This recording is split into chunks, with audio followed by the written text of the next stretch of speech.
Hello YouTube, Dave here again. Welcome to day number 1 of my Monster Week.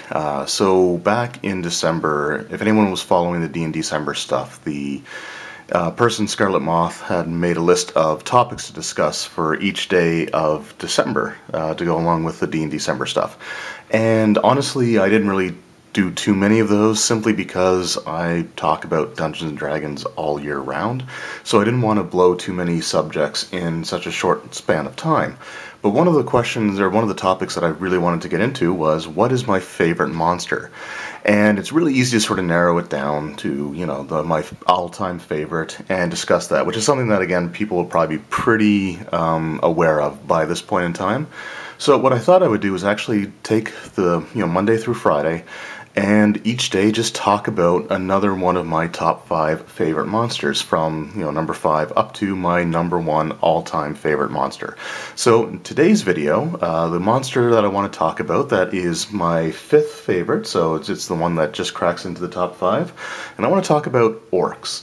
Now, traditionally, orcs have always been just sort of like a low-level creature that's used for early adventures and then becomes more or less sort of a joke by the time the players reach, between like 8th and 9th level. It gets very difficult for them to be taken seriously, and I never really liked that personally. I always wanted to just take, these creatures and create a whole campaign around them. And that's something that I ended up doing. So way back, I discussed the early campaign that I had, based off of the Dungeon Magazine sidetrack adventure, Provincial Prior Cause. But there was a secondary campaign that I made where the Orcs were one of the main antagonists throughout the entire campaign, which went into the epic levels. And I wanted to talk just a little bit about that, and it's sort of like a campaign story, or it's just more or less the background of it. So the idea that I had was in the Forgotten Realms, which is where this campaign was set. The gods, most of the racial gods had full-on pantheons, unlike just the generic D&D setting, which had, if you were an orc, your main god was Grimish, if you were an elf, Corellon the Rithian, and if you were a dwarf, it was Moradin. So in the Forgotten Realms, all the racial gods had a whole pantheon, so there was a whole slew of different gods for them. And I always kind of liked the idea of having some sort of conflict or explanation as to why those gods, or why there were so many of these gods for these races. So the idea that I actually had is that Grimish, I stuck with the idea that he was one of the old gods, and that he was initially a much more powerful entity. And without going too much into the details, Grimish attempted something that nearly threw the entirety of Faerun into chaos, and as a result he was punished, and this punishment involved separating all the aspects of his personality and all the aspects of his soul into separate divine beings. So the core of what was left of Grimish was just sort of like this savage, feral kind of orc god of battle and strength and brute force and things like that, whereas the other gods represented other parts of his personality. The main driving point behind the campaign was that the orc god Il-Naval, who was the orc god of like battle and strategy, decided or discovered the truth of his existence and how he came into being, and wanted to do something about that. And during the events of the campaign, Il-Naval actually challenged Grimish and defeated him, and set about absorbing the divine essences of all the other orc gods until he was made whole again. But instead of Grimish, he was going to be Il-Naval. In response, his orc followers on Faerun, or on Toril, the prime material plane, started to become more aggressive in terms of wanting to like spread out and like take over and conquer territory, but they also started to become more intelligent, and they would actually use tactics that were not things you would typically associate with them. They became smarter foes, they became stronger foes, they trained harder, they started to have discipline. And it made these kind of like savage, feral, almost throwaway monsters something to be really feared, and something that could cause a lot of damage to the continent of Faerun. So it was something that I really I really enjoyed that campaign, and I got to run it up until the high up or the low 20s. So I think it was around 22nd or 23rd level. Before outside circumstances kind of forced the campaign to come to an end. Now, there were other evil forces working at the same time in collusion with one another, so the Orcs weren't the only major villains, but they were a serious threat from the very beginning of the campaign, when the player characters were simply first level, all the way up until the epic level adventures. So I just wanted to sort of kind of break the stereotype of them just being these low-level fodder monsters. And a lot of my campaigns tend to still use orcs somewhat heavily, not to the point where they're the main driving force or the most significant enemy that are used, but I like to do stuff with orcs as often as I can. Going back to a series of videos that I did earlier, or sort of in the late 2017,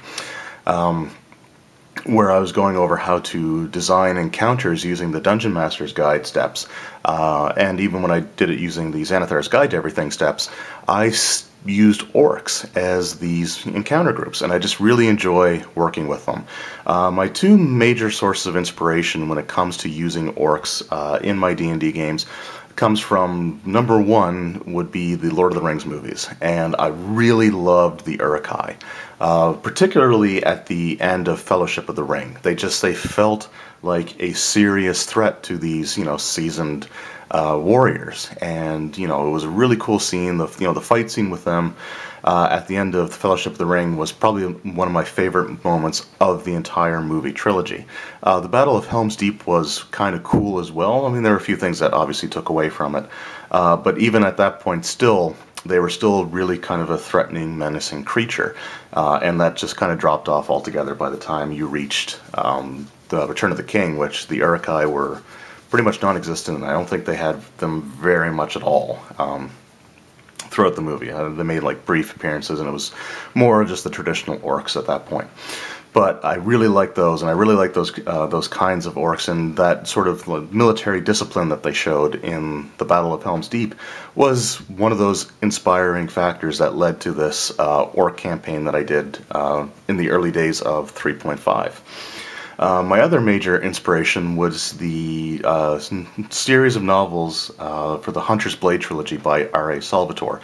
So it was a Legend of Drizzt, part of the Legend of Drizzt storyline, and it revolved around the conflict between Drizzt and his companions fighting against the Orc King Obold Many Arrows. And I actually have the Obold Many Arrows miniature, and this is one of my favorite miniatures in my collection, and I might even do like a top 10 favorite miniatures at some point. I don't want to do too many of these top lists, but I'd rather spread it out over the course of a week. But this is another one of my absolute favorite miniatures, and the series of books between the two of them, this conflict in the Hunter's Blade trilogy led to the creation of the Many Arrows Kingdom, which is something that, again, I really liked kind of the idea of using in other campaigns. Those were also the books that got me back into reading. The first book, 1,000 Orcs, or the 1,000 Orcs, or whatever it was, I have it on my shelf, but the exact title kind of eludes me right now. But that novel was one of the first ones. It was the first D&D novel that I picked up, and I started reading it, and it took me about 2 months to get through, because I wasn't reading it very often. I was just kind of picking it up sporadically if I was bored. Read a chapter or two, and then, it might be a couple of days before I read it again. When the second one came out, which was known as called The Lonely Drow, I read that in 2 weeks, and really kind of got sucked into that story. Really enjoyed it, but I still spread it out a little bit. When the third book, when I got that in paperback, which is The Two Swords, I think was the name of that one, I finished that book in a weekend. I started Friday after I got off work, and I read it all the way straight through the weekend, and I finished it Sunday afternoon. So I just basically sat down and spent almost my entire weekend reading those books. So those are sort of the two main sources of inspiration, and again, I just like using these creatures. I have a kind of an affinity for some of the weaker monsters that are typically associated with low-level stuff, and trying to find ways to use them as time goes on. And truth be told, I would love to see a campaign for 5th edition use orcs in not the same manner that I did, although, I think it might. I thought it was sort of an interesting story with, the pantheon shrinking down to just one, overgod type of thing. But I'd like to see something where, orcs actually are a serious threat all the way through. And I think that would be kind of a cool campaign. It doesn't have to go from like 1st to 20th level. It could be simple like 1st through 10th. But it's something that I would like to see. So that's my fifth, as far as my top 5 goes, that is number 5 on my list of top 5 favorite monsters in Dungeons and Dragons. So if you guys have a list of your top 5, what's your number 5? So what's the one that just cracks the top 5? Let me know in the comments below, and if you have any stories about times that you've used orcs as a dungeon master, or really cool encounters that you had against orcs as a player, let me know that as well. Let me know what you think of these creatures overall, and if you want to see them kind of be taken a little bit more seriously at the higher, mid-range levels. So anyway, thank you guys very much for watching. I hope you enjoyed this video. I hope you enjoyed this series overall. And again, feel free to comment below with your picks as well. And if you have a YouTube channel, I do recommend anyone who's making videos and talking about RPG stuff, do something similar. You don't have to spread it out over the course of a week. You can make it just one video, but if you have a YouTube channel, make a video response to this. Let me know what your favorite monsters are, and be sure to let me know, and I would be more than happy to watch it. Anyway, thank you guys very much for watching. Hope you enjoyed, and we'll see you next time.